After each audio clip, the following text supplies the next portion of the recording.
loading now. And then, okay, cool.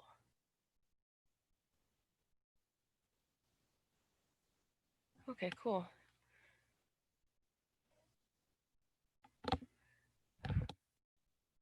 And then, oh yeah, there will be a chat function. Okay, bye. Okay.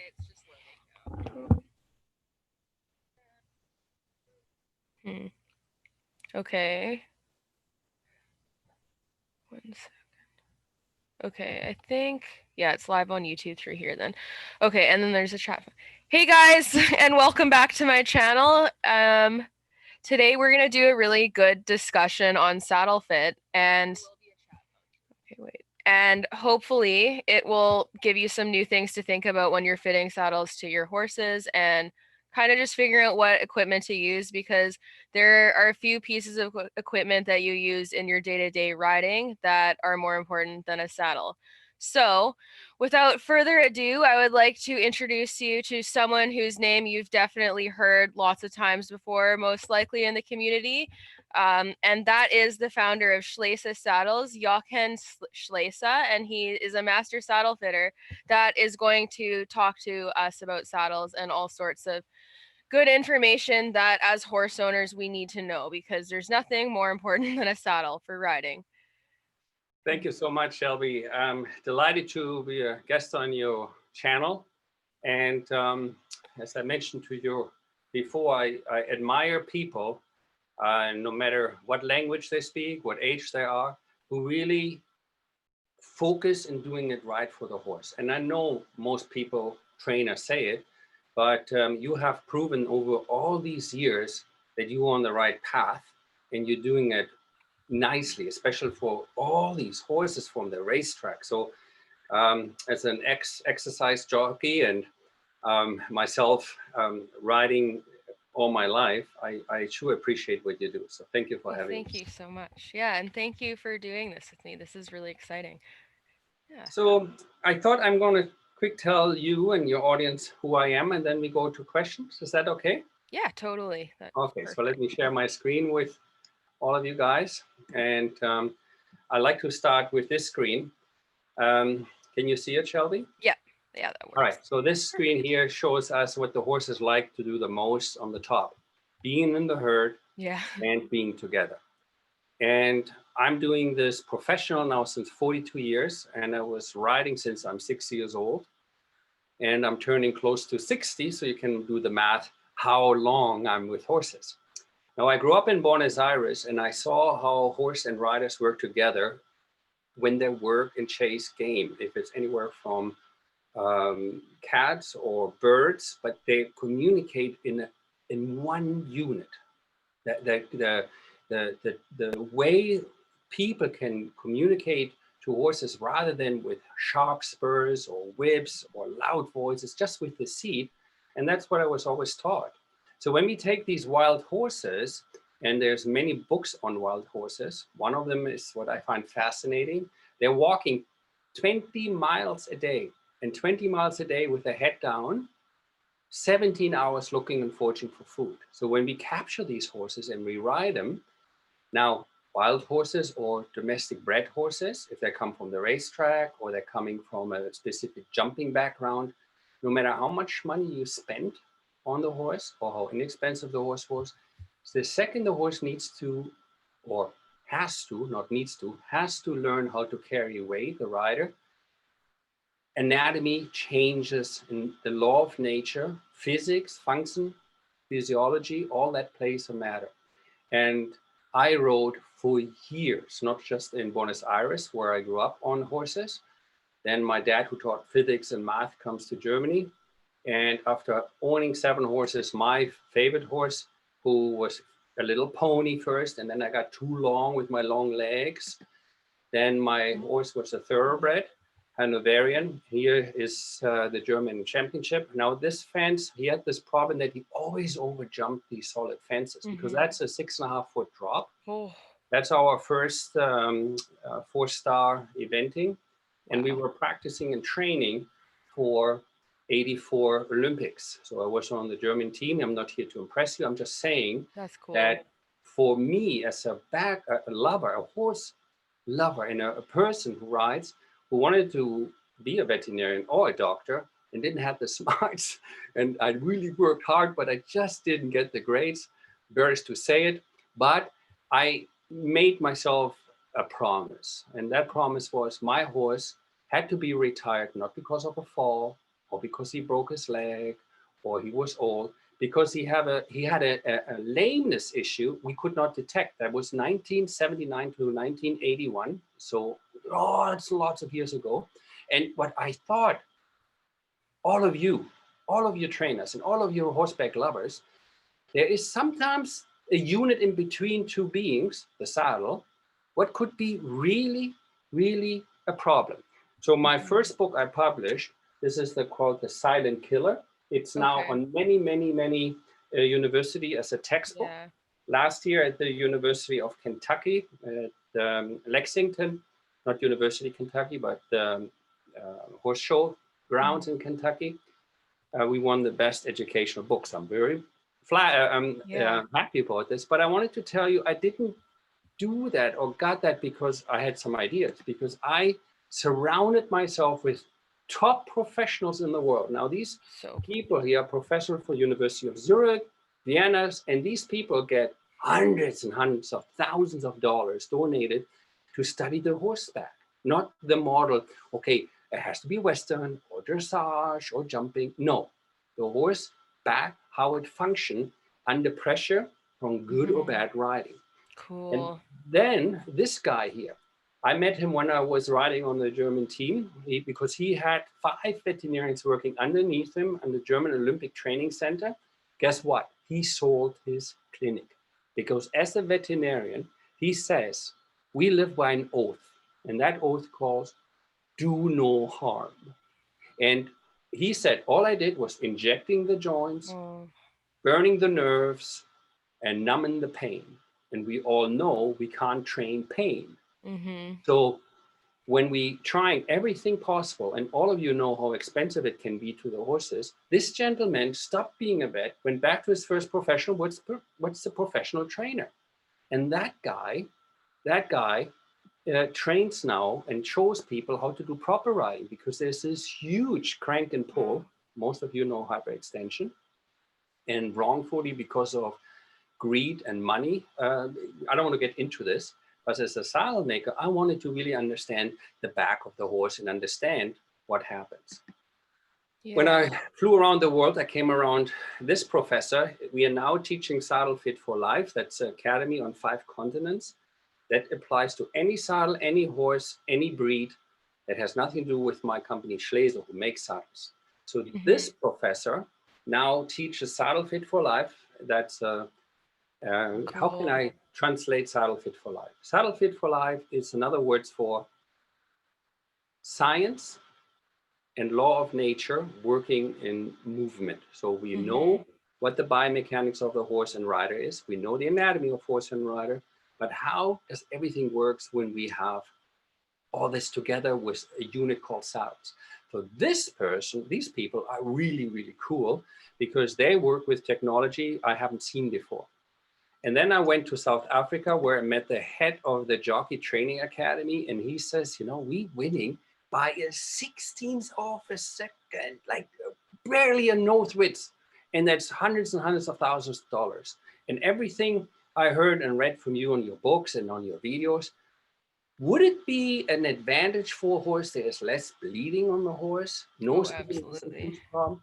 Would it be, and Shelby, we talked about last night, the Melbourne Cup and Kentucky Derby, they got Yeah. eliminated, right? Because the horse was shifting. So if the horse Mm-hmm. comes to the center line and drifts, bing, you're disqualified. So here you spend, I don't know how many thousands of dollars. And now there is actually technology and saddles, which we're going to show.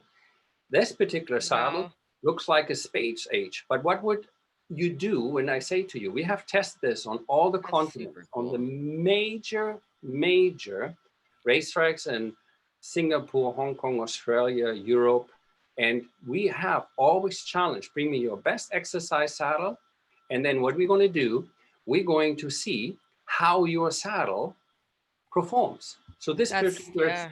isn't it something? Yeah, like I like the drifting thing too. Like it's funny that you say that today because I'm getting on like new trainers' horses. And a lot of these people, like a lot the exercise riders at the track are all good riders, but they're not like classically trained like show horse people usually are. So like when a horse isn't straight or if they're inverting and like not on the bit or drifting, they don't know how to feel and correct that in the same way necessarily. So lots of the horses when you get on them, they'll literally drift so much that if you don't catch it and kind of counterbend them, they'll drift all the way to the inside rail and then you would be cutting off workers if you don't correct it. And they basically need you to kind of like stop them and block them from whatever way they want to drift and then hold them there until they finally learn to be straight. But it's like it's a big problem and I can imagine that if they put one of those horses with a jockey who hadn't ridden the horse before, they wouldn't necessarily know how to accommodate for that in time to stop that from happening. So yeah, it's definitely a So, problem. so Shelby, have you ever heard your funny bone? Yeah. And it's a like really Oh, annoying it's area. brutal. Yeah. Yeah. So, and sometimes you don't need a lot of force to really feel weird, right? Yeah. So, Oh, not at all. Yeah. so what I have shown this guy here and all the jockeys and the trainers, Saddle Fit for Life identifies there's 14 points what react to the horse's back, like a Mhm. funny bone on a human elbow.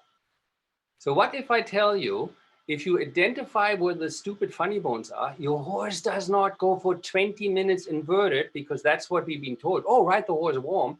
I don't know about you, but when I was on the track, we didn't have time to ride them warm. We put the No. saddle on, off we go.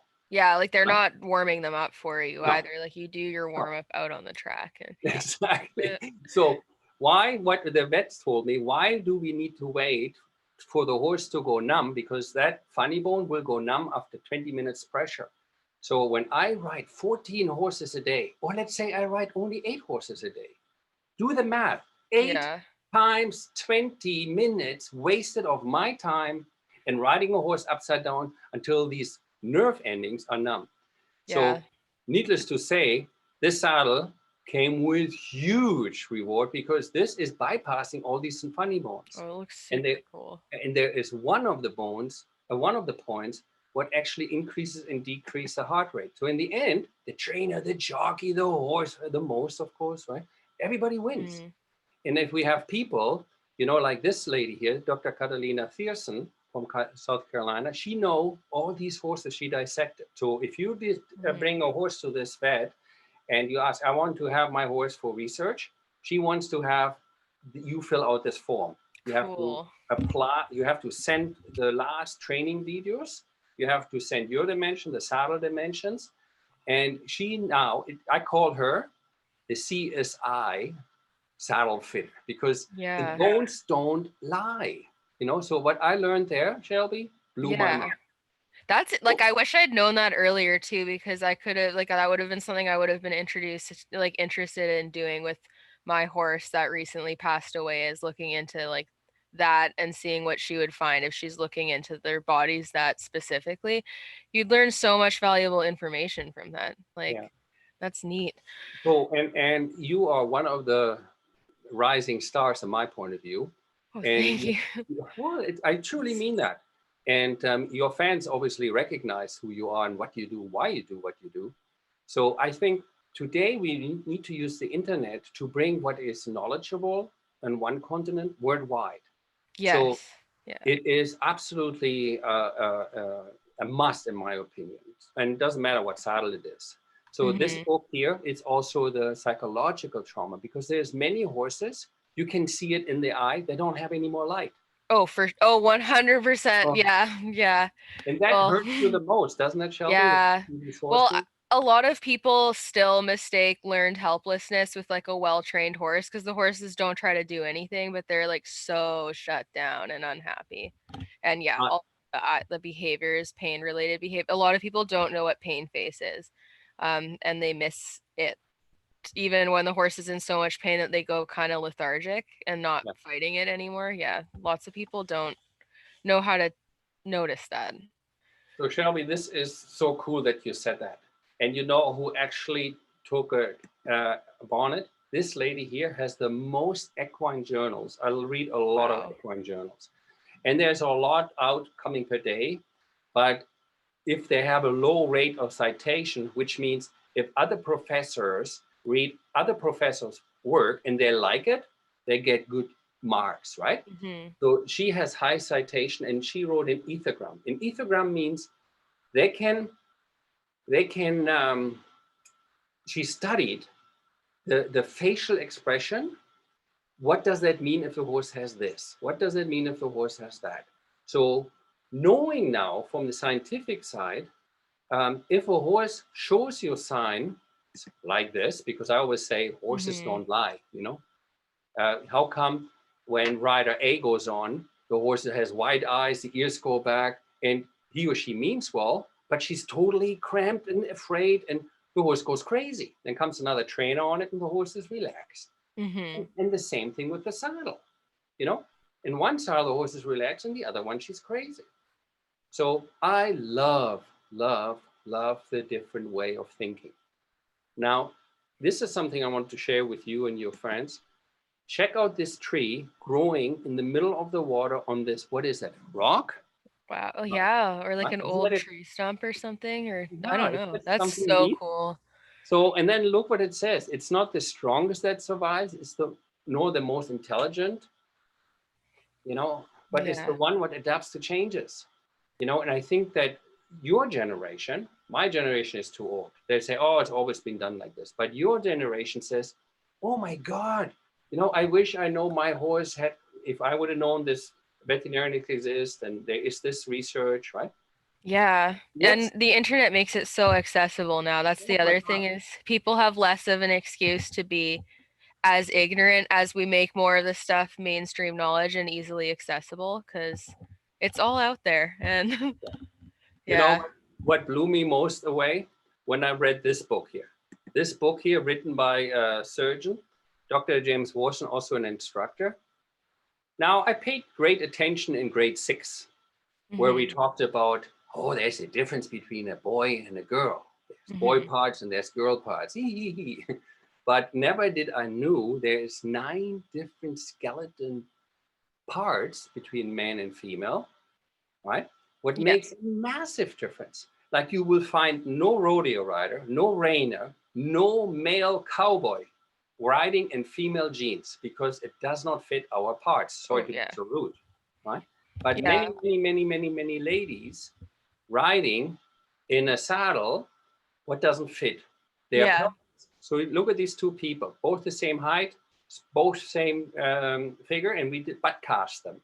And what we figure out was that the same height, approximately same weight, the only difference is male and female. The difference in the impact of the butt cast is huge, right? So the cast here, the first and the deepest point is the woman's front bone of the pelvis. So that's this part of the pelvis. So if you look at this pelvis here, that's Hmm. the that's the bone.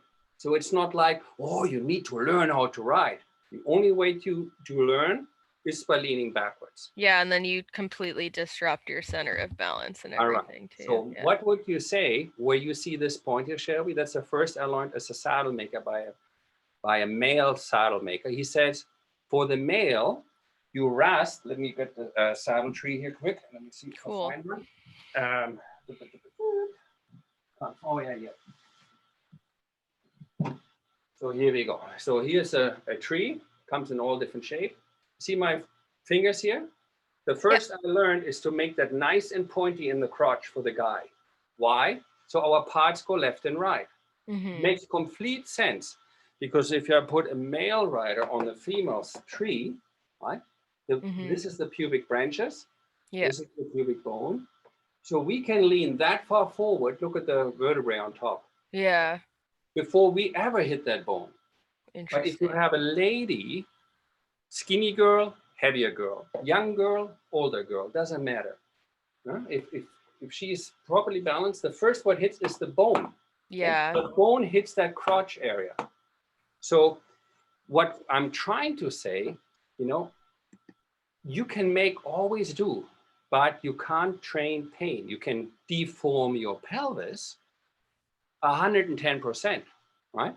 But when you Hmm. lean back, This disc here, L4, Mhm. L5, you're relatively young, but many of your professions, like a trainer, they suffer when they come in their 30s with slip or collapsed disc.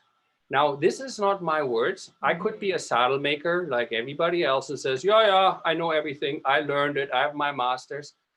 Only to be told by this doctor who doesn't sell Mhm. saddles, who doesn't make saddles, who doesn't sell lessons. He's a doctor Mhm. who helps people, but he's a rider. And he came to me and showed to me what the people at the Spanish riding school trying to teach. For 1 year, you're on the launch line before you get a seat. But when Yeah. you ride in the male saddle, you always protect yourself. I have a little mini video, okay? You have the skeleton here from the horse, the skeleton of the rider, but the skeleton um, of the saddle, the tree, is either for male, female. Here you see a lady riding in a male saddle. Okay, so I'm gonna stop this quick. You can see she leans back. Mhm. Now she has good sponsors. She has the top US coach, and that coach is also one of the 6 world-class Olympic judges. They Wow. all work on that, but she rides in the protective frame. Mhm. Now, what we know from the Spanish riding school, the horse will always suffer pain if the saddle doesn't fit the rider. You, Mhm. me, and all the other professionals, we love the horses, and we say, so long it fits the horse, I'm okay. Now, science has proven it's not. Unless you adapt your thinking Mhm. and you watch, I'm gonna let it run now. It's a couple of seconds, okay? Mhm. All what we did the same day, we put her in a female seat. She blocks the horse. The horse is only trotting out of the elbow. In the minute, and the hindquarters is way out. In the Mhm. minute you see, we switch the saddle and then watch her upper posture. She becomes much more pliable in the seat and the horse trots out of the shoulder. Check this out. Oh, this is the others. Oh my God, yeah. Isn't that something? The reach, yeah, that's It's way different. unbelievable. And it's just because she's now supple. I put them side by side so people can see that. Look how Wow, she fits, yeah. That's right? insane. Right? Same day. And we've done that with gait analysis, heart monitors. And for everybody who buys and sells horses, you will do whatever you need to do to protect yourself. So, in order to Yeah. wrap it up and open it up for your spectators, always ask, can I get the saddle I want or I want to buy in the male version or female version? Shelby, Mhm. have you ever walked to a jean store where you can buy jeans? The right leg is for the girl and the left leg is for the guy? No, not, it doesn't exist, right? Yeah, So that's I'm very interesting. I'm super psyched that we say we're Saddle Fit for Life. We do this service for everybody worldwide.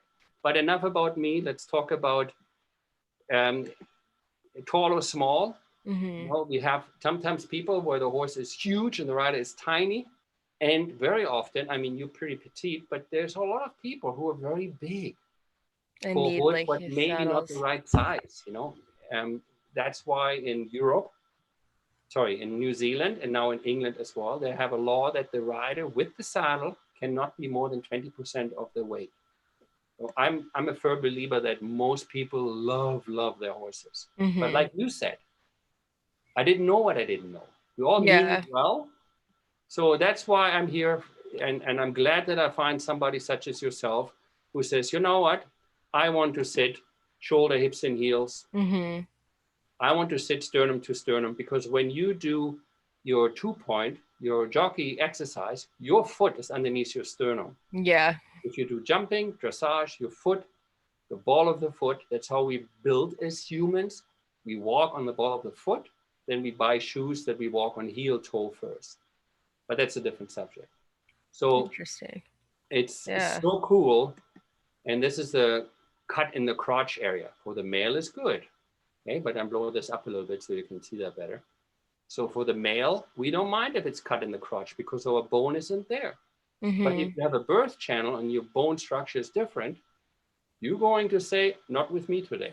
Yeah, Right? So that's interesting. Yeah. I am so psyched to work with you and get my people come out to you. Yeah. Not I'm only really excited. Yeah.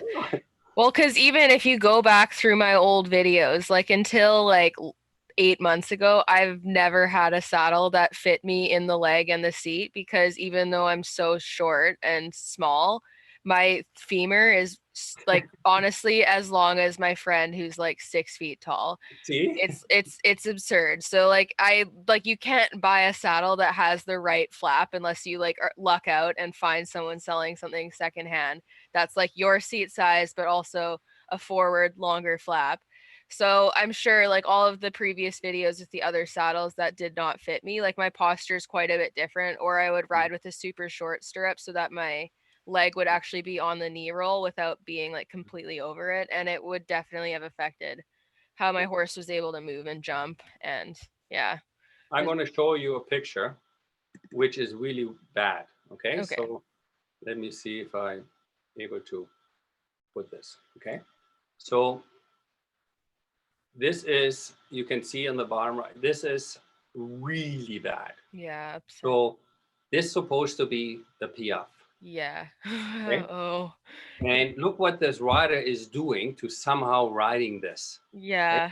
But that's high score at the European Championship in 2016. So the horse is not coming from behind, underneath, and lighten the weight in the Yeah. front. In Handstand, it's German word for handstand. This horse is doing a handstand. All the way on the front, Yeah. right? And Wow. the industry is loaded with this. So if you fight your stupid saddle, and then on top you believe on crank and pull, I mean, most Hmm. people don't listen to saddle fit anyway. But most clinicians out there say that people hang too much in the horse's mouth just because you're riding in the wrong gender appropriate saddles. You know, one of Hmm. the points here, there's 9 different points. Point number 9, let me pull that up. Okay, it's that stirrup bar. So Hmm. we like that stirrup bar very short because the guys have, in general, longer lower leg, shorter upper leg. You just give a very important message. Your femur is as long as a 6-foot person. Yeah, it's so That long. means this is Yeah. physics, right? If I want to Yeah. align shoulder, hips, and heels, that bar has to sit further back for Oh, you, yeah. right? Yeah, So that's this, a very good point. I didn't even think about the like because the one I have now, the stirrup bar is further back than that, but I didn't think about it being forward, how much worse it would put my leg. Mhm. Brutal.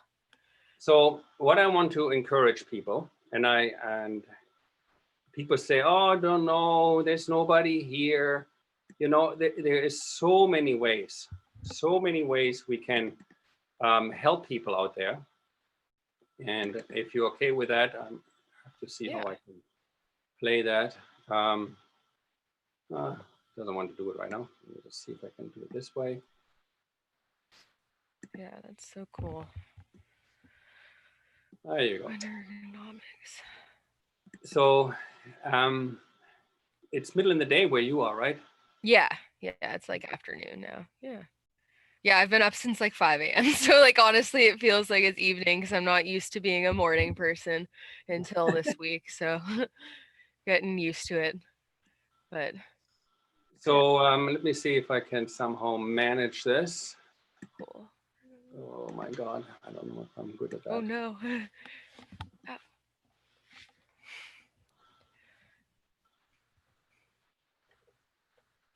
cool. Yeah, this is all fascinating. Like even just the quick glimpses you've shown me of like the prototype for the racing saddle you've made, it's very, very interesting to see the difference in the panels specifically because if you look at any other type of exercise saddle, like they have panels, but they're not panels. It's not they're not really filled with anything. They're usually just stitched leather and it doesn't provide the horse for any shock absorption, which Yeah. sucks if they don't have a rider that can land softly enough to make sure it's not I gonna jar know. their back. And that's exactly you. I don't know if you picked that out already, but you know, if you look at this unit here, you know, so you see this on most half trees Mm-hmm. and most Oh dressage saddles, yeah. jumping saddles. These points go forward. Yet when you look at the scapula of a horse in the humerus, when that upper arm goes backwards, I got so many cool videos, and you can see how that tree actually damages the Oh horse's shoulder. no. So the exercise saddle, what we have is this, the tree is as thin as a credit card, and Wow. it has shock absorbing tree points which are going backwards. So it doesn't even interfere, it doesn't even come there. It's Yeah. way off the shoulder. I mean, the trainers who looked at this, they thought, oh my God, I think I saw a UFO. Yeah. So for all of the people who are way out there, you know, there's ways we can help people. Yeah. Well, and like in racing, especially even more so than like show horse disciplines, like a lot of the trainers are even more old school because there's less young people that are becoming race trainers from what I've noticed. It's all very like generally old school people who don't necessarily navigate the internet very well. So the fact that you're doing all these studies with it and making it easily accessible for them to learn about why the way it works, it's going to be easier for them to see that and be like, oh, this actually is better than the same saddle design we've been using for decades. And So we have pretty yeah. much really changed that industry, and I can't wait how excited I am to work with you. Can I show this quick video? It's 2 minutes. Oh, for sure. Yeah. There you go. Can you see it? Yeah. So it shows us how At we can Schleese help. Saddlery Service, our mission is to provide solutions for optimal fit, performance, and back protection for both horse and rider by producing customizable, infinitely adjustable, handcrafted saddles. The basis for a well-fitting saddle are precise measurements of the horse's back to identify back characteristics, any asymmetries, as well as to track any changes in the horse's back over time. Here at Schleese, we use innovative measuring tools such as our Schleese Horse Measuring Kit, the Saddle Sizer, the ARC device, and the horse shape laser to complement our Saddle Fit for Life saddle fitting techniques with cutting-edge technology. Additionally, we are very excited to show you how we use the Equiscan measuring system.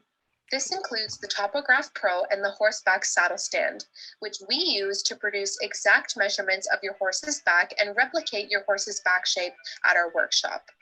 This way, we can fit your current Schleese saddle or your new Schleese saddle when an in-person appointment is not possible. The Topograph Pro consists of 11 transverse elements that allow a trained individual to take precise measurements of your horse's back. These measurements will then later be entered into the database to document the measurements for later use or comparison to new measurements taken. By comparing the data, changes in your horse's back become comparable and visible. The Equiscan online platform allows these results to be shared between equine professionals, such as saddle makers, saddle fitters, veterinarians, and body workers. If you have recent Equiscan data of your horse's back and would like to ensure your saddle is fit according to these measurements, we would be happy to work with you. Just ask your Equiscan partner to share the data with us to allow us to replicate your horse's back in our workshop and fit your saddle accordingly. The horseback saddle stand produces an accurate replica of your horse's back shape in our workshop, enabling us to confirm the fit of your saddle using your horse's actual back shape. Using the computerized saddle pad pressure mat, the pressure distribution of your saddle will be optimized before your new or newly adjusted Schleese saddle is sent to you. Take advantage of these innovative measuring tools and saddle fitting technologies and feel the comfort and freedom of movement of a well-fitting Schleese saddle for both you and your horse. So I'm sorry, it was a Wow. little sales pitchy, but I wanted to let you know and your audience that many people live in an area that's so remote, you know, and they can't help. So, oh my God, how do I get it? We have an online saddle fitting system now, which is state of the art. And most people say, well, that's great, but how do I know it fits me? So we have videos how to measure the rider. You know, it's so simple now with the technology, like you said, with the internet, so we can easily figure out where that stirrup bar fits. Like for you, for example, 2 inches Yeah. further back. You That's know, and super cool. I don't care if we look at male or female saddles. I don't care if we look at round horses, crooked horses, because not every horse is symmetric. You know, we want to really make a difference for the horse, for their well-being. And when we find somebody like you who understands the proper training, that get the trust from the horse, how horrible if you have a device what literally literally cripples your horse's back. And Mm-hmm. I lost my best friend. I lost my place on my team only, and this is horrible, only after I make already over thousands of saddles, because then all of a sudden the veterinarian had the technology. Oh, And no. now you can see horses, you know, when you see them move, pay attention, sitting further back, how much the shoulder comes and goes back and forward. Oh yeah, it's insane. And certain builds too, like there I've ridden horses that have the most massive shoulders that I don't even know how you would fit them without going like custom or buying something specifically for that build because they're just like walking around like this all the time, like Yeah. big. And look at Oh, this here. You know, how many riders, this is 7 out of 10 riders, oh have yeah, the left crooked. leg sticking out that side. Yeah. No, and who would have known it's because of the saddle makes the horse and you on top of it crooked. Look at this. Yeah. That horse won every Grand Prix show jumping in Europe and had to be euthanized because the front right leg blew by Oh my landing. God. So here you got $1 million horse and it falls apart because of stupid saddle. Yeah. So I listen That's to super people. interesting. Check this out, Shelby. This veterinarian dissected horses, and she goes around the world to teach other vets in university. And she takes these horses on the side. This is the shoulder, and it shows there are trees out there where that metal is exposed and cripples the horse's cartilage. Here's a cartilage blown Oh up, my God. right? So for me, when I have beautiful Friesians who have big shoulder movements, or I have horses, Arabs, Wow. Yeah, the shoulder. Oof. look at this poor creature. This Yeah. is now a horse. Look at the canter. Okay, there is no movement in the back. It's all seized and locked together. Oh my gosh. Okay? Because some idiots trying to sell people, I'm sorry that I'm swearing a little bit, but I'm getting really upset about this. When people say, oh, the horse doesn't need any spinal clearance. No, we can have Mhm. saddles that are nice and narrow. They're called the clothespin fit. Oh my God, yeah. Like a lot of the older brands, it's literally like Oh, this much channel. And I'm like, that's ridiculous. literally not even wide enough for my spine. Yeah, I know. I don't know what. Oh my God, that's so one of my Yeah. lines. But let's open it up to questions. What you or one of your clients may have. Yeah. Yeah. I'll look and see because some people have been posting questions in. So yeah, in the chat, if you guys have any saddle fit related questions, ask them now. And then I'm also gonna ask a few as well. Because the one thing like I found really interesting, like this is regarding the racing saddle. So I guess my question to you would be like in producing that, obviously with that, like you need to make it light, which I think in the past is why they've forgotten to do like knee rolls and like the panels. They've kind of written all of those parts of the saddle off because they're trying to keep the weight. But now we have the technology to use materials that don't pack the same amount of weight. That's So right. I'm assuming like how did you get around the weight aspect of that while still getting all of the parts that a saddle should have? Okay, Um, so if I'm looking at this traditional Western saddle. Yeah. Okay, so this is a rawhide covered wood tree, and that's a typical Western saddle tree. mhm. And those people who have ridden Western, and you got the good working saddle, you know it's anywhere between 50 and 60 pounds. Oh yeah. And by the time you add the silver, it gets super heavy. So Yeah. then we have material which are pretty strong. It's a polyurethane. Okay, this material, we used to have wood trees. Let me see if I find one here so I can show you. Cool. Here's a typical wood tree, Yeah. but look at all the steel, Oh my goodness. Yeah. right? And that's what you see in most English saddles and Yeah. exercise saddles. But look at where these stupid points go. Yeah. They go forward, right? And again, you saw in the video when the shoulder comes back, Yeah, it's gonna hit those. it destroys the shoulder. Yeah. Right? So by having a gullet plate, what goes backwards versus forward, can you see the Mhm. difference? Yeah. Huge, right? Way different. Yeah, it gives you way more space for the shoulder. So we Interesting. use material, what is literally space age material. It's a very, very thin, as I Cool. said on the card, and it is, instead of one tree, it has two trees. Let me Yeah. show you what I mean with that. Okay. So one tree for the horse, and that tree stays away from that point. right on top of the shoulder, BL13, comes from a Chinese medicine. That's a lung reflex point. Cool. So if you visualize the grapes people make wine of, Yeah. how much pressure you need to use to squish that grape? Not a lot, right? Not much, yeah. So if you have a horse what is standing in the cross tie and you push with your finger the same amount of pressure you need to squish a grape pressure, Mm-hmm. you have your stethoscope or your heart monitor on it, you can see how the heart rate elevates. The horse hasn't Wow. even moved, right? So Yeah. in the racing world, eventing, like what I did, or any kind of higher sport, or even pleasure, okay? Why would I want to increase the heart rate? Because we know, we test in the blood, if the cortisol level goes out, the horse is stressed. And that means the light disappears or and the soul goes out of the Mm-hmm. animal. So here I love my horse and I wonder why he kicks me when I bite, why he doesn't go forward, why he faulties, triples, because the tree hits Mm-hmm. with more force than you can imagine that stupid point. So how did we come around it? Okay, so what we did, we looked at all the deformity, what you see when Oh my saddle tree is gosh. too narrow Yeah. or too long, very often a problem when you Yeah. see the holding line. Okay, that's a common problem.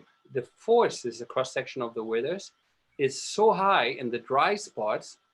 There are all answers now, so we don't have to wait until we see this holding Oh line my goodness, or the yeah. atrophy.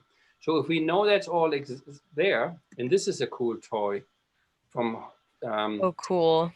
it's just a girth, Shelby, and you can measure the heart rate, the calorie burn, left-right gait analysis, Wow. elevation, and here for us jumpers, average height, maximum height, numbers of height. It's really cool, That's amazing. right? Isn't that something? Yeah, that's so So cool. if this is all available, this here is the University of Zurich, Mm-hmm. and they said they find a huge problem with the new English saddles. And here's, I'm going to blow that up. See how narrow the rails are getting now? They get narrow Yeah. and narrow because people want a narrow twist. It's a, Yeah. otherwise your leg gets ripped apart. Yeah.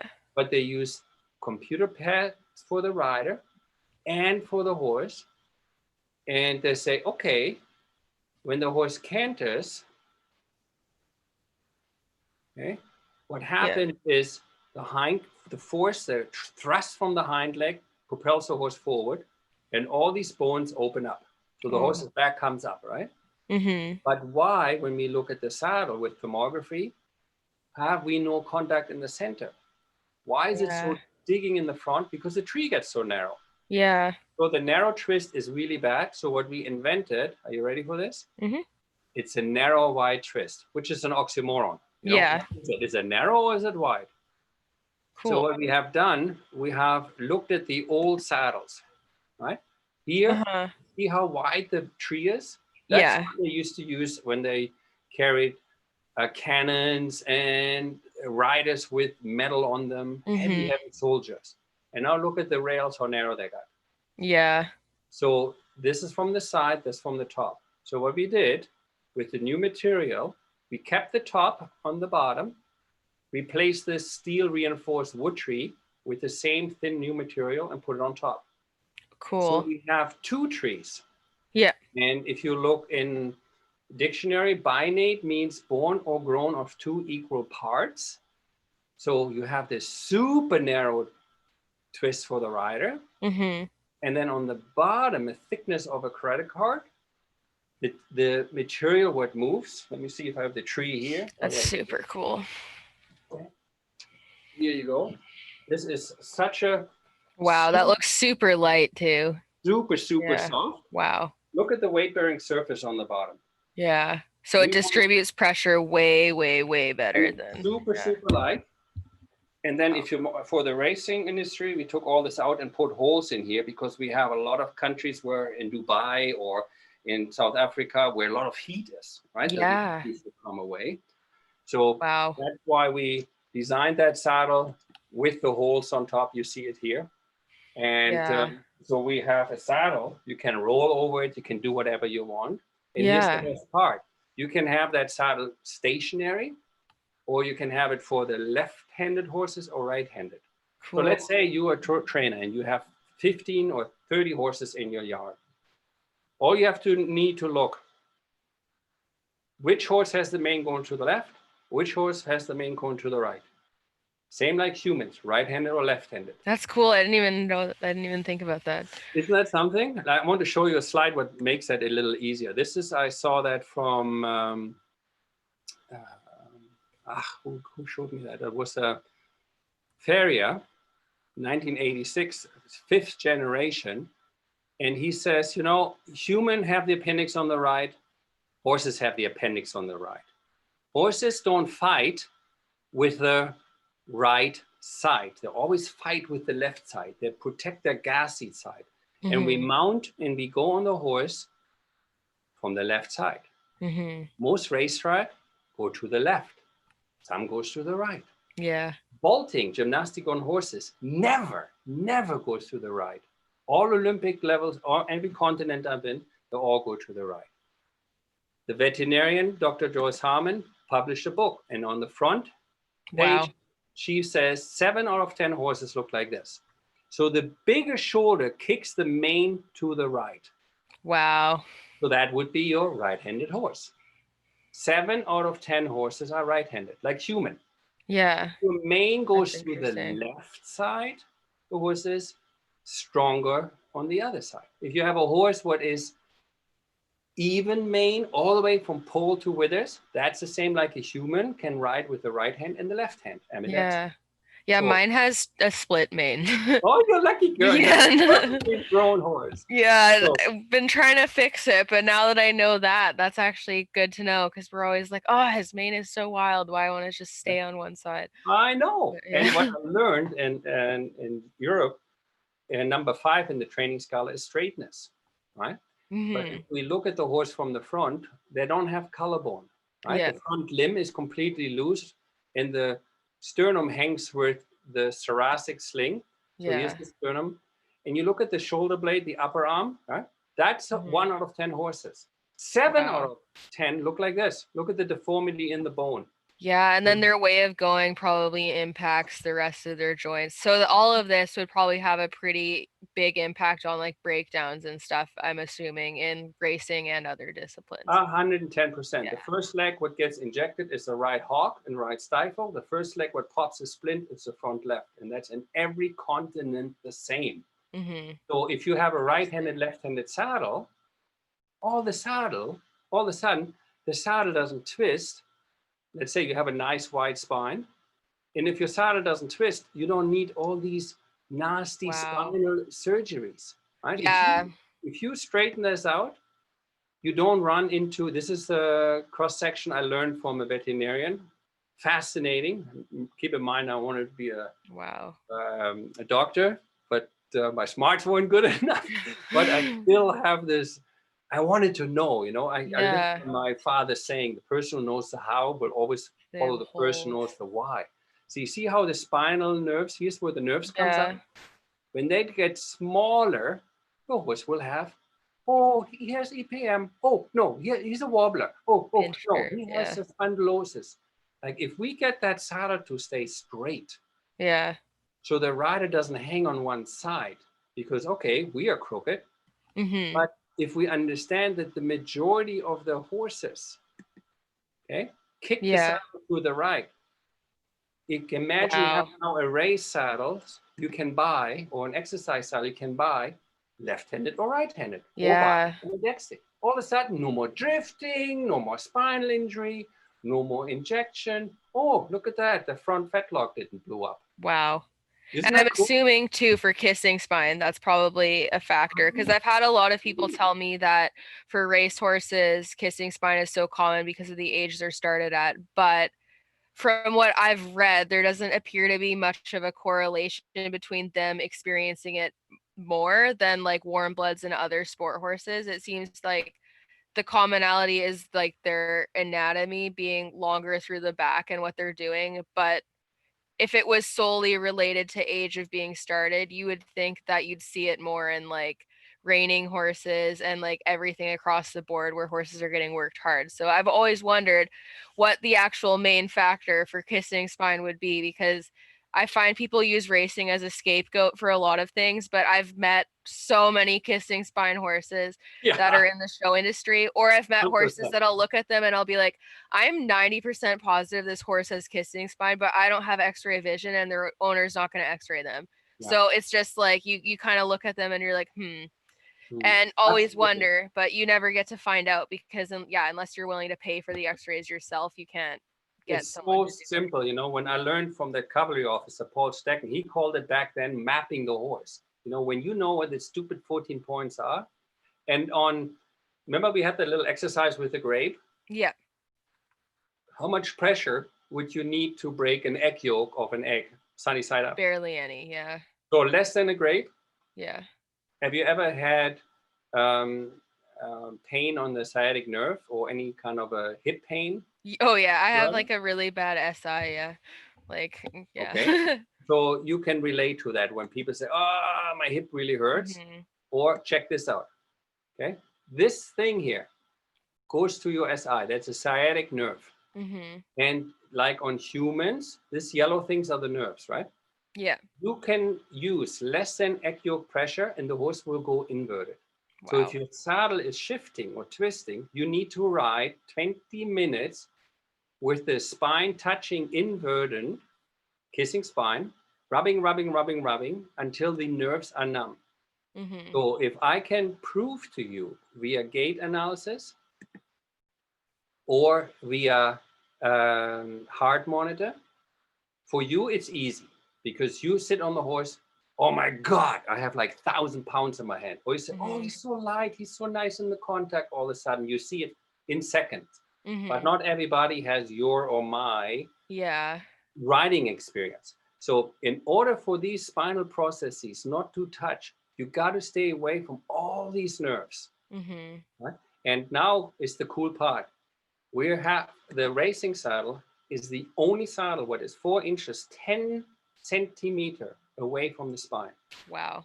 Yeah, I that's have really footage good. from exercise riders from all over the world, and I don't want to be mean to the racing industry. Okay, this picture here. Okay, so this and the website. This is one of our slide where we drive inside. You see, he's standing, but you Yeah. know yourself, they're not just galloping. You need Mhm. to get to the track, Yeah. and So you you have to sit sometimes down. Yeah. sit down. Well, And and so, a lot of them post too. Like the amount, like at least at my track, the vast majority of people aren't like two pointing the whole way around for their jog sets. Like I know I don't because it's like it's a lot. And then you also can't feel the horse as well if you're not ever touching the saddle. So so we just patented a new stirrup bar, and if you look at the stirrup bar right here, see where it's attached? yeah. In the front and to the metal plate. So every Yeah. time you post or you stand, where do you think all the force goes? It's going right onto the Bang. withers. Yeah. What if I tell you, I can't give it to you way now, but I Yeah. will show you as soon as I got my patent through, that the stirrup bar, same location, completely away from this area attached. So it balances the pressure onto a less Okay. sensitive area then. So Yeah. you're still perfect in your 2 point, but the pressure is way in the front. Mhm. So that, of course, creates 3 strides longer. And if $1 million means one nose length, $1 million, 3 strides is a lot of money on the track. You Oh, know I that. bet. Well, and the other thing that people need to consider with the gallop riders too is if the pressure on the stirrups is putting all the pressure on the withers, when I'm like pulling to slow horses down, I put all of my weight into the stirrups and push back, Dang, which means that it's pushing even more pressure than what you would traditionally get in any other saddle. 110%. It's Yeah. so beautiful, and as a Yeah. dressage rider and as a jumper, here you see the atrophy of the horse's wither cup. Yeah. That doesn't need to be, and I Mhm. cannot reiterate it over and over again. If we leave this top muscle, the Mhm. propulsion muscle, that's the longissimus dorsi, if we leave that supple and loose, and the horse carries the haunches more underneath, not like the Mhm. horrible picture I showed you earlier with the handstand. Yeah. Yeah. Look at the front fetlock. Okay, Yeah. look at here. When the horse's hollow hind leg is out, Yeah, That way is where more your, pressure. Yeah. exactly, and that's where your ligaments and joints say bye-bye. And Yeah. you said it nicely, when you slow them down, all you need to do is really pinch them in the withers. So Yeah. I Well, can't and yeah, like tell you how cool it that's is to find crazy. you, because you get it. And for all people out Yeah. there who are saying, I want to learn a little bit more, we have a lot of online courses too. Oh, And awesome. Yeah, this would be they great for help a lot you. of people then, especially anyone that doesn't have like direct access to saddle fitters. Because I know a lot of people who live in really northern areas in Canada and like no one goes there for saddle fitting. Well, that's why we have the remote fitting Yeah. things, and I encourage people to look at the facial expression of the horse. So Yeah. uh, It's I'm very interesting. Yeah. so super psyched to work with trainers who Yeah. really understand the difference between, well, train pain or train a horse what really wants to do well. Yeah, I'm really like it'll be really interesting to see the difference because like I said, like I'm getting on horses that like I don't know and that I've just gotten on now. So like a lot of them have body problems or like drifting problems. And then even with the horses that get really tough and into the bridle, I would wonder if there's a lot of pressure on the withers, if that makes them more likely to dive down and try to grab the bit and then run off on people rather than like relaxing into like a steady rhythm. Cause Yeah. yeah. So all Here's of a those good things would be example. interesting. Yeah. See how narrow the channel is on this one here? Yeah. Right? They're really bad saddles. Oh yeah, like my older saddles that when I used to show Arabs, we used to have saddles like that. And now like I see them and I'm like, nope, throw it in the garbage. No, get it away. Like, yeah, it's brutal because a lot of the old brands, and they're not necessarily bad brands from the standpoint of like they I last and know. they're well made, but then you look at the channel and it completely ruins the entire saddle, even if the rest of it is half decent. Or And you have a nice wide channel, but that stupid thing is twisting because you didn't adjust it yeah. to the right hand. Have you seen scissors you can buy for right-handed and left-handed people? Have you ever seen those scissors? I'm right-handed, so I've never actually seen the left-handed ones because all of the scissors are appealing to my Right. hand. But I'm sure my mom and my brother are left-handed, so I'm sure they have seen and used left-handed scissors. But you know what I mean, right? The metal Yeah. is formed so it forms your hands, right? Yeah. I mean, there's scissors you can use for both hands, Yeah. but if somebody who uses a lot of scissors, like a rider who uses a lot of time horse saddles on horses, why would I not have equipment what stops shifting? Yeah. Like, Yeah, 'cause it creates bad habits too, is the other thing. Like you end well, up leaning a lot. Yeah, and well for me too, like I have bad knees and it used to always be one knee and then it would switch because I would get sore on one knee and then start overusing the other ones and tilting one side and yeah, it all of those things make such a big difference in soundness for horses and humans yeah. because yeah, it's easy to I mean, injure you're too yourself. young to have bad knees. I know. Yeah. No, But the knee issues, like, yeah, from saddles that don't fit because I'm sure the angle my leg was at, especially in my jump saddles for so long, it probably put way more impact on my knees all the time. So I would so, imagine it's related to that. Yeah. and that's what this gentleman says, the number one problem. I as a saddle maker wanted to scream. I said, no, that's not true. But who am I? I'm a saddle maker. I'm a trainer. I'm a judge, and I can do whatever you want me to with my hands when it comes to artistic building a saddle or Hmm. riding and training a horse. But don't ask me to explain to you scientifically why, what, how it works. So of course I listened to people who went to university and study, and he says, get this, the most common damage for female rider is chronic bladder and kidney infection. Wow. There's a lot of riders who keep rubbing and hurting and bleeding in front. I thought, are you kidding Yeah, me? and then they don't even realize that it's because of the saddle then, because it wasn't like until very recently, I honestly didn't even know that there was like male and female like saddle trees at all. Like it wasn't mainstream knowledge. So this is what I So was sharing with you earlier, right? If that's yeah, the female, you hit the bone structure, and yeah. you don't. Look, the top of the vertebrae is level, and all these discs here, okay, that has to be level. So Mm-hmm. then, without being rude, we can put our tidy whities on and we can put our male parts left or right. Women Mm-hmm. can't, right? So if you sit in the Yeah. saddle, what is made right here with the front dot was made pointing in the crotch, Yeah, the and then it comfort of the just doesn't rider, work. of course you say, forget it, not with me, you know, and then you lean back, and that's point number 2. L4, L5 is a very common issue in hip and knee. The second, and the reason why hip and knee, I want a saddle what is nice and wide in my upper inner thigh, because my femur, the longest bone in human bodies, goes from the hip straight down to the knee. Here comes the thing I never knew. My muscle, my hamstring is in the back of my leg. So I don't care if I have skinny thighs or a rider with very strong thighs. It's always shaped oval. A girl, very skinny or very strong, you have hips. So the neck of that long bone femur goes out, and then cone shape goes in your, it doesn't mean you're knock-kneed. I'm just saying that's every lady's knees. And your hamstring is inside. Now check out right there, where in the height of her thumb, the space between a girl and a boy. So when you ride in the saddle where these bars are wide, your hips and knees will go bye-bye. Yeah. Because when you Get do the rubbed. riding cross, okay, Yeah. if you watch how your knee works, it's kind of like your elbow. Okay?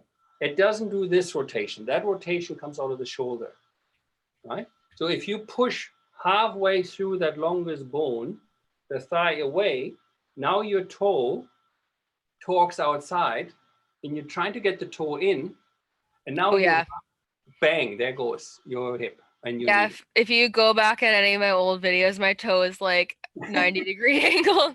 So that's also why my knees are bad. But all of this stuff about anatomy, I think, is also important because, like, even outside of riding, like the stuff with the hamstrings and the hips isn't mainstream knowledge. So it's not uncommon for women to be super self-conscious about how close together their thighs are, or like when you sit down, since your hamstrings aren't on the back, they'll like flatten and spread out. And all of those things are things that people worry about, and because they're comparing themselves to like what the general consensus is of what people say that like how hamstrings are and how they work, which usually comes from men and like how they I know. and And riding. my peak of my riding was between when I was 17 to 22 years old. Yeah. Right. And I had a lot of students. And sometimes I had students who just didn't get it. I said, get off the saddle. Let me show you how to ride. So I ride and I show up a position, get on. And they say, I can't, I rub my underwear. Get off. So I tried to where the underwear rubbing is. I always thought women make this up, but we don't have, here's the pelvis, this bone here, we don't have it as a male. This pelvis goes down and then up. Yeah. So where your penny line goes through.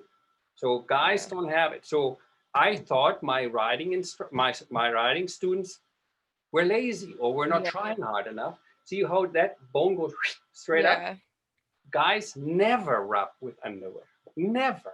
Because I didn't make the rules. All right. So again, this is what I learned from a doctor.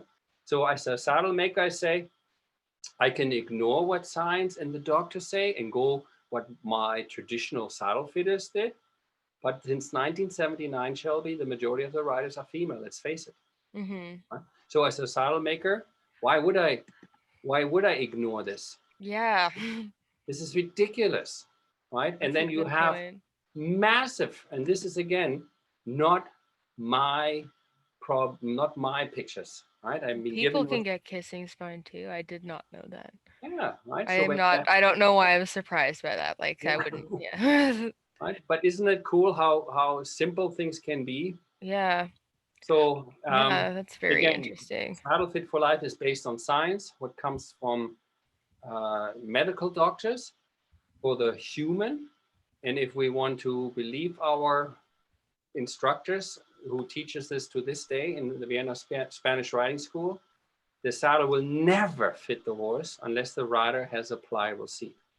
So I find that a pretty hard statement. And remember this little video in the beginning, how we had the, oh no, that's the wrong video. Never mind. Yeah. So anyway, so you know what video I meant, where the lady was riding in the dressage saddle. Yeah. I wonder if this is the long version. Yeah, that's the one, right? Yeah.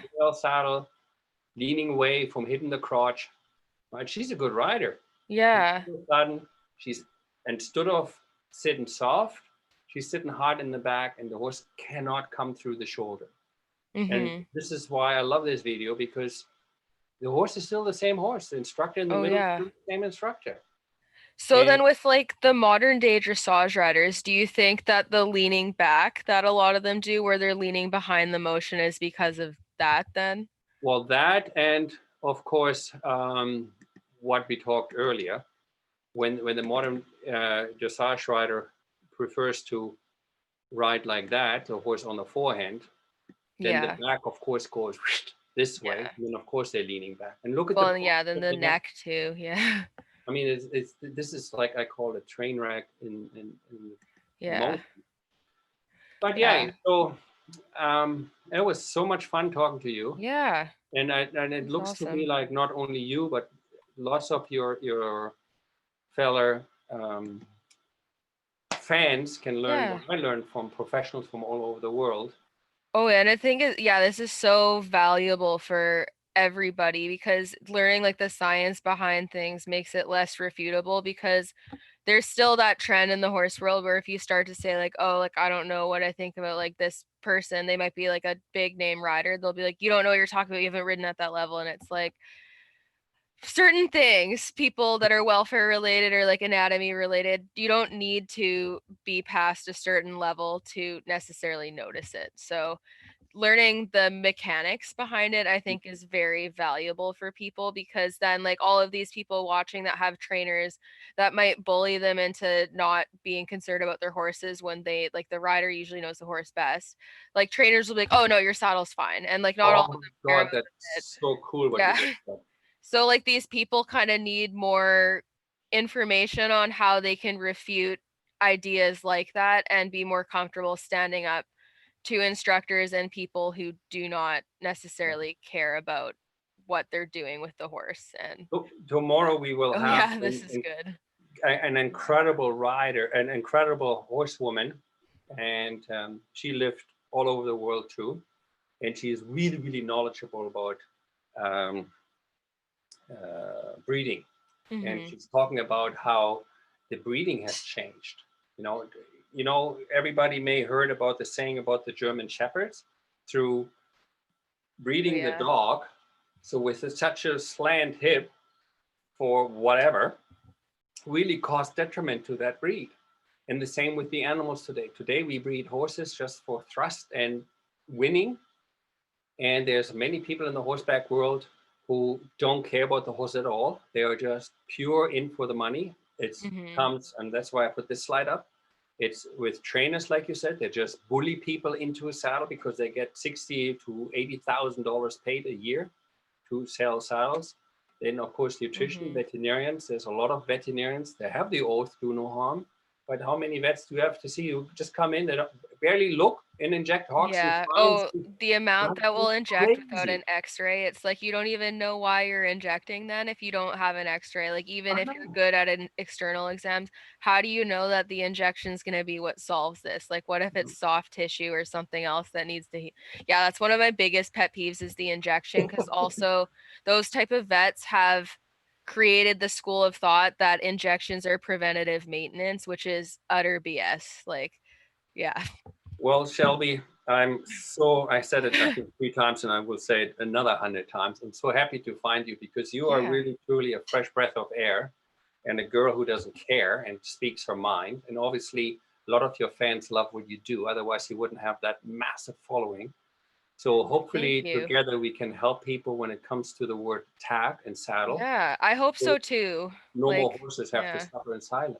Yeah, and I'm okay with throwing my past mistakes under the bus and just being straight up front because like I've only ever injected joint injections in one horse and that was the horse that passed away and he had tons of problems that no one should ever want to go on in their 4-year-old horse. Hmm. So, it's not really the best Yeah. example to use why you should be injecting because he wasn't okay for his age at all. So, I have a question for you. yeah. From Yeah. trainer to trainer, what drives you, what makes you the happiest when you train a horse?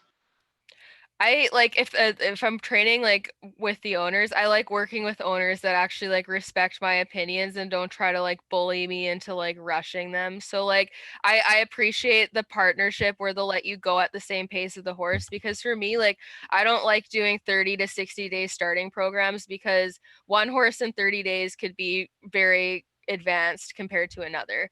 So I like the owners that actually respect the process that their specific horse needs, and let me do what I think is best, and actually like I've had horses that aren't sound, and I'll come up to their owner and they're not unsound enough where you'd be like, "Oh, put him on stall rest," but you'll be like, like your horse isn't sound, like he has got muscle atrophy here, here, and here. It's not improving. And if he's just been out in a field for the last year, there's no reason why he should be so hollow everywhere else, unless there's something mechanically that's making him carry himself that way, especially as a young horse. And then you have owners who will pursue it and look into it, but then you have the ones that just want you to keep riding and make it better, but then they don't want to help you out. So like the people that are willing to help me do the best for their horse and kind of listen to like any health concerns, they make my job the easiest. So that's like my favorite part of training horses, is Yeah. when you have the people that are willing to do the things that you actually need to have done so that you can continue to produce their horse properly.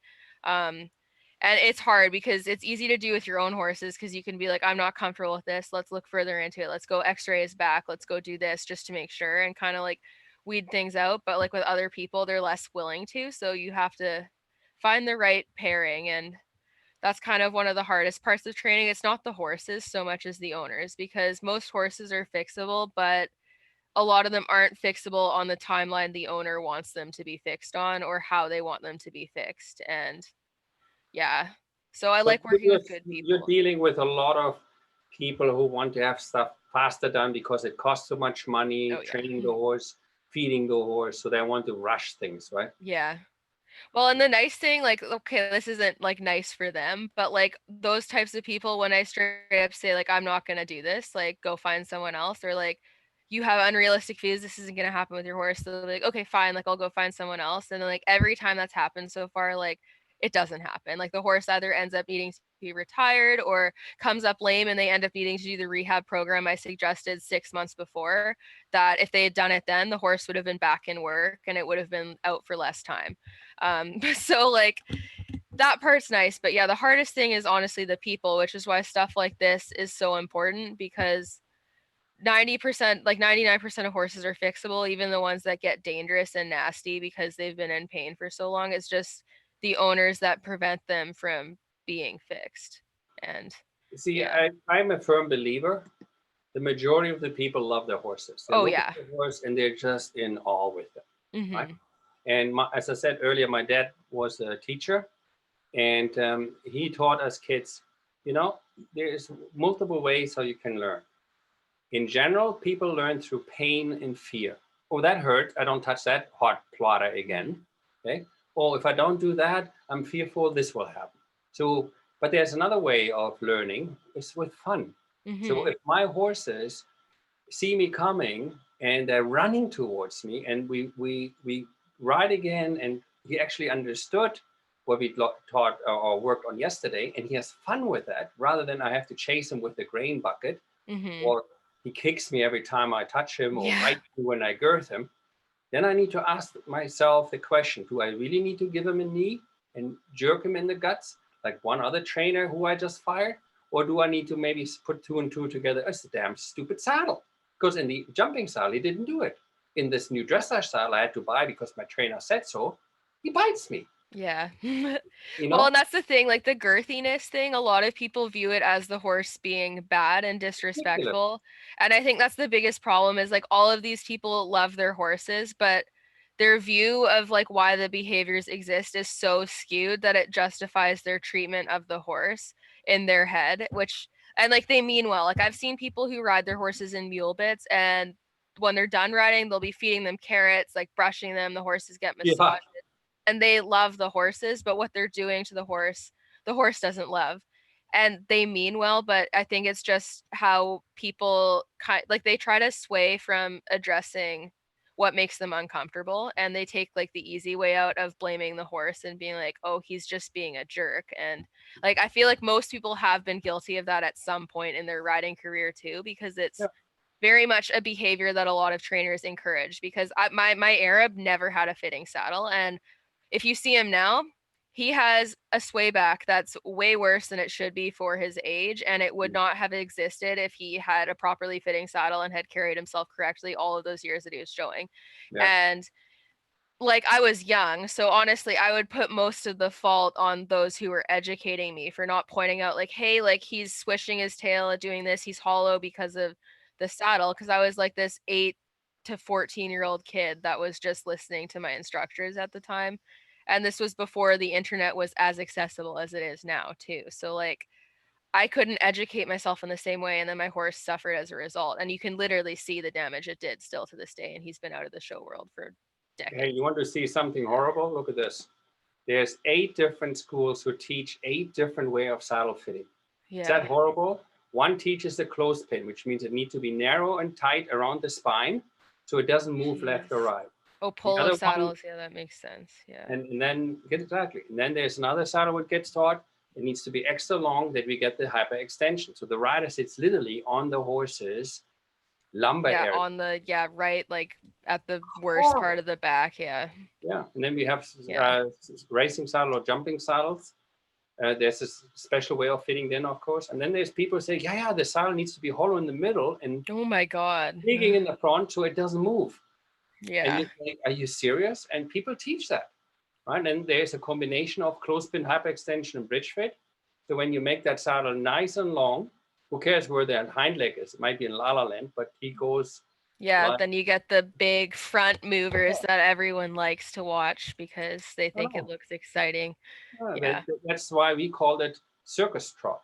That's a good description. And I was taught when I did my judge's license, we were to excuse the rider. We use the bell. If they're riding the horse with circus trot, you throw them out. Today, that's awesome. I wish they did that more. Tense, right? It's ridiculous. But saddles get fitted so particular to clip the shoulder so they flick the saddle leg forward and dig into the back to get that false hyperextension. Wow. Then of course there's treeless. That's a whole seminar in itself. And then like for the fit that sits on the lumbar area, like I've been present for a lot of vet checks. So when I see people x-ray the back, when they have kissing spine, it's almost always where the back weight of the saddle would be or just behind it, like almost always. And I'm guessing it's because of that. That's what you see here in this picture we talked earlier, right? It's always the same. So but here I'm going back to what you were said, I trusted expert. To this day, and this is why I'm so violently loud, I am so mad with my industry and who fit saddle fitting. They adjust saddles. There's wood tree saddles out there what cost up to $6,000, and they adjust the tree with a hydraulic press and break it. And your tree's gone now. Now you have a broken metal piece what could slice the horse's skin in like a hot knife through butter. Oh my gosh. Yeah. And the gullet fits one, like the ones that you can change out the gullet to have it wide. Like those ones don't make sense to me because it's focusing on only one aspect of the fit too. So for me, there's only one possible way, what the veterinarians and the medical doctors for humans say. The tree lift fit means nothing else than these are the nerves. There's 6 on the spine. This makes a horse hollow, either forebeat canter or it goes into a pace. This is the lung meridian point. This entire triangle here is where you slow down a horse. So if I pinch here, like you said, standing, leaning back, right? That's how you slow them down. Yeah. So if I push in that neck, this is the cartilage I showed you, and many girth, very expensive.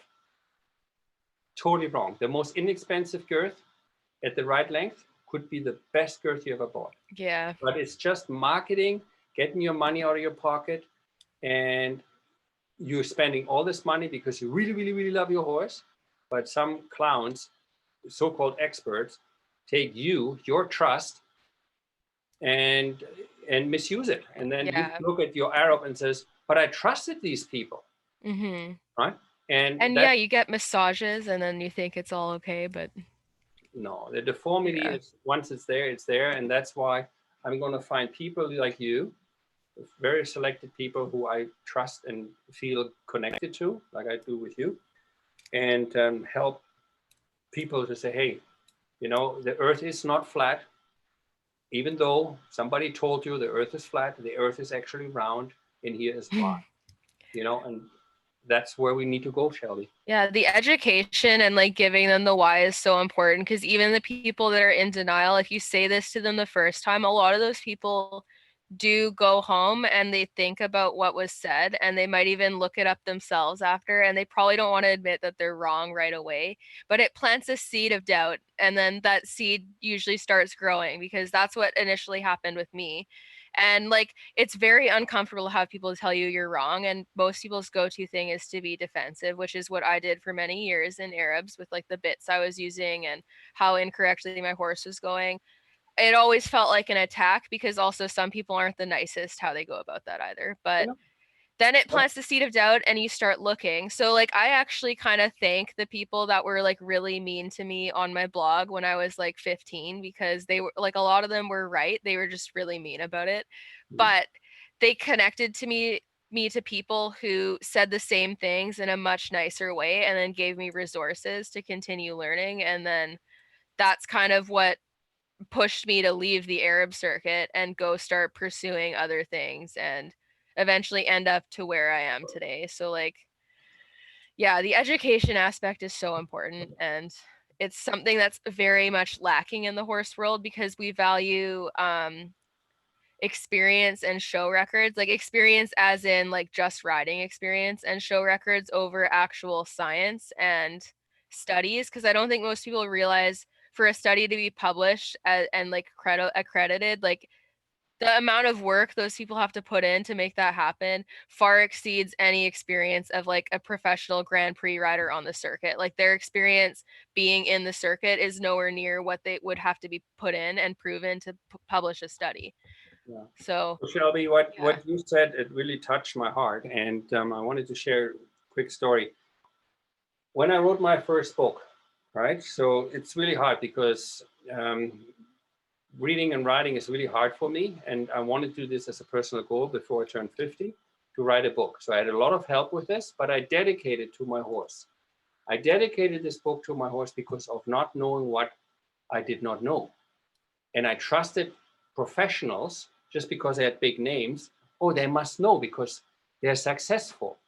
Mm-hmm. And all they did is they were either paid under the table or because they have cognitive dissonance. So that's psychology. Yes, Like you yeah. said, I am pretending it's okay. So I talk myself into it good. Mm-hmm. So once I saw that I crippled my horse, my own horse, with my saddles, I was certified master saddle maker in Europe after 8 years to different companies and certification. Nobody taught me what I learned now. So I dedicated my work, my life, to make sure no horse owner loses their best friend because of stupid saddles. Yeah, it's so easily avoidable is the I thing. Like, know. And that's that's what people say to me when they say, you're stupid, you're giving your secret away. My master told me it takes 3 human lives to learn how to ride. And I took that on to with my profession as a manufacturer, as a saddle maker. It's my duty to teach other saddle makers what I learned. mm-hmm. Right? There's Yeah, so much otherwise more. it won't pass on. Yeah. I know, but you know, I saw this video and made me cry. The breeders look at these new horses who breed these horses now with 2 long legs, and these poor foals cannot eat anymore. So what do? They knee down or they Mm-hmm. buckle, and they talk themselves. They know internal. I mean, these people are anywhere from 40 to 70 years old, right? They're seeing the change in the breeding because of the money demand. They're seeing this horse not able to breed and buckle. Oh, that poor little foal. But I bet you she's going to grow into a nice horse. Literally to Yeah. say that horse is euthanized by the time it's 7 or 8 Oh my before it's even. gosh. It's ridiculous, but Yeah, it well, falls for 980,000 euros on the market at 3 years. yeah. Well, and even the babies now that they're breeding for dressage, they move like so extravagantly. That's like, it's unnatural to see something come out of the womb and just be like this. No, And it's like, like yeah, the shepherd all over. Yeah. So I think I can't believe we talked almost an hour and a half, Yeah. but I could tell to you for hours. Yeah, no, this is very interesting, and I like the philosophy behind it because this is what's gonna bring like change to the horse world that I think needs to happen. Because Yeah. And yeah, why can we not learn from the old masters, exactly. who Yeah. says um, it's the utmost importance not to cause the pupil any discomfort. With a cramped posture, it is impossible to achieve a pliable seat. Without a pliable seat, it is not possible to achieve oscillation, swinging horses' backs, in the horse's back. And if the horses cannot swing the back, oscillate, the horse will suffer pain and will not be able to collect. So that's why I wanted to really bring this across. People have a choice. They can buy male or female jeans, male or female shoes, male or female underwear, or male or female saddles.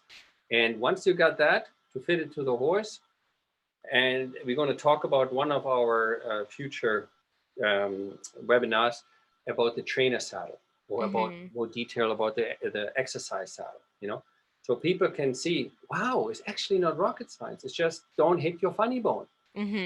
Don't break the egg yolks. Don't hit the areas where the horse bites me or kicks me when I touch that. So Yeah, and then it makes riding easier too. So yeah, it's like a win-win for everybody, including the horse. Like yeah. that's the thing is like, yeah. And then hopefully going forward, more people will be aware of this because also like they see so many professional riders, like myself included, I'll see people that go in the arena and their horses can jump the moon, but the entire time their tails are ringing and they're like just you can tell that their ears are pinned flat back. There's been some pretty famous show jumping horses that every time they go in the arena, they're like that. And people write it off as quirks, but I don't think Yeah. horses do those things just to be like, haha, I'm so quirky. Look at me. Like, yeah. But the 100%. thing, yeah, like you need more people to start saying those types of views because you're kind of a lone wolf if you start saying, hey, like maybe these professional riders are missing out on some very obvious pain signals because then they're like they start attacking your level of expertise. And like I'll admit I haven't shown anywhere near that height, but also for me personally, I will never compete Grand Prix if I have to do some of the stuff people do nowadays to get there. Like I just would rather not ever do it. I'm going to finish off this one saying, if I may. Yeah. Um, what I enjoyed as a teacher, as a trainer, was when my students had fun and the horse had fun, and I can see they actually learn and they bring me more clients. Word of mouth, we know, is the best advertising. Yes, We for have sure. set up over 35 new companies up. Do we get money from them? No, but there are successful saddleries, and we have saddleries over 100 years old that changed their making of saddles because of what we've been taught now over 40 years. Not because I'm this guru, no, because like you, I use the internet to change the thought of the day-to-day rider, who then demands from the industry, maybe there is something to it, to a male and female saddle. Maybe we do not hit the spine. Maybe we don't make the saddle sit crooked. Maybe we will have a right-handed and left-handed saddle for professionals who have more than 15 horses to train. So people have changed the product line. Industries were over 100 years old, companies. And I'm very proud as a trainer back with horses. Now, as a saddle manufacturer, that with the help of you, Shelby, and other influencers and people who listen, that we can do better for these horses. There's so much money for everybody. If it's all about money, there's enough horses who need a good trainer, a good rider, and a good saddle fit. And that's why I want to say thank you for having me Yeah. on your Thank line. you And for I'm doing looking this. forward for more session with you to maybe have a structure. Yeah.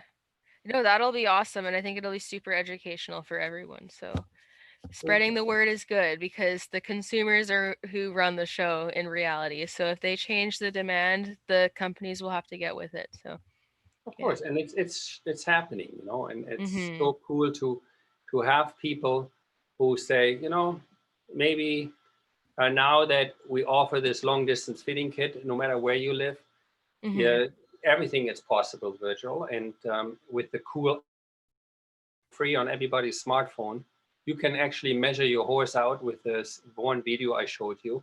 Mm-hmm. You don't have to have a laser or a cool technology. Your phone has it all, and you Yeah. guide you step by step through. So you don't have to have a saddle. You don't even have to have it custom made. We help you finding a used or a good secondhand saddle, what works for you. So Mm-hmm. that's pretty much it. No, and that's awesome. And then the last thing I'll say is that people will also start to learn that even though saddles that are nice are more expensive than really cheaply made saddles, it's still a lot cheaper than all of the vet bills and chiropractic work. I can stand by this because I have the whole Yeah. years of vet bills that I've spent. It's way Yes. cheaper just to use the right stuff. Well, But I'm feeling very blessed to have you and found you. Mary Claire actually found you, and I'm also yeah, very blessed that for you listeners who will listen, and that's why we give you this huge, huge prize. You know, yeah. we have a great prize. Yeah. Shelby, you're gonna post that, I understand, right? Yeah. Oh, yeah. Yes. So we're actually having a giveaway, and I'm going to also post this on my Instagram for anyone who is interested in the link. So to enter the giveaway, I will share the link in the description of this live when I publish it, and then it'll also be on my Instagram account. So the giveaway is a 30-minute one-on-one Zoom call with Jochen Schlesa, and it will be to one of my audience members. So that's one of you guys who follow me, who's watching this right now, or on my Instagram, or you'll see the live after I publish it at a later time, not necessarily live. So you can have the opportunity in that discussion with him to ask him whatever you want about saddle fit questions and so on and so forth, and make it specific to your horse and your interests, and learn even more than you did in this live because it's one-on-one and all attention is on you. So if you're interested in that, make sure you check out the link in the description of this video once it's published, as well as on my Instagram account. I'll have it linked in my story, and it's 7-day long giveaway. So you have more than just today to enter, and I'll post it several times on my Instagram as well. But it's a very good opportunity for anyone who wants to have a free consultation with a master saddle fitter. So I would highly recommend entering because it's always worth trying to enter a giveaway. Do it. I enter every one I get because you never know when you're going to win. So enter, guys. And yeah, Doesn't matter if you write yeah, bareback you have or nothing to Western or lose. Yeah, English, right? Hopefully you're yeah, not writing like the top right one there, but yeah, for sure. super fun. And I know most of you people love the sources like I do. Yeah. And then it gives a chance to ask questions about your horses and learn more so that you can do the best for your horses. So I'll share the link in the description of this, and then also check out my Instagram. So, and best luck to anyone who wins because it'll be a really great opportunity for you. So yeah, Thank you very much, yeah, Shelby. We stay in thank touch. you. And I say goodbye, and it was so much fun talking to you. Can't Yes, wait to work with you on site and yeah. continue And I doing learned it. lots. I'm looking forward to it. Thank you so much for doing this. My pleasure. Bye Have bye, a great everybody. day. Have a good day.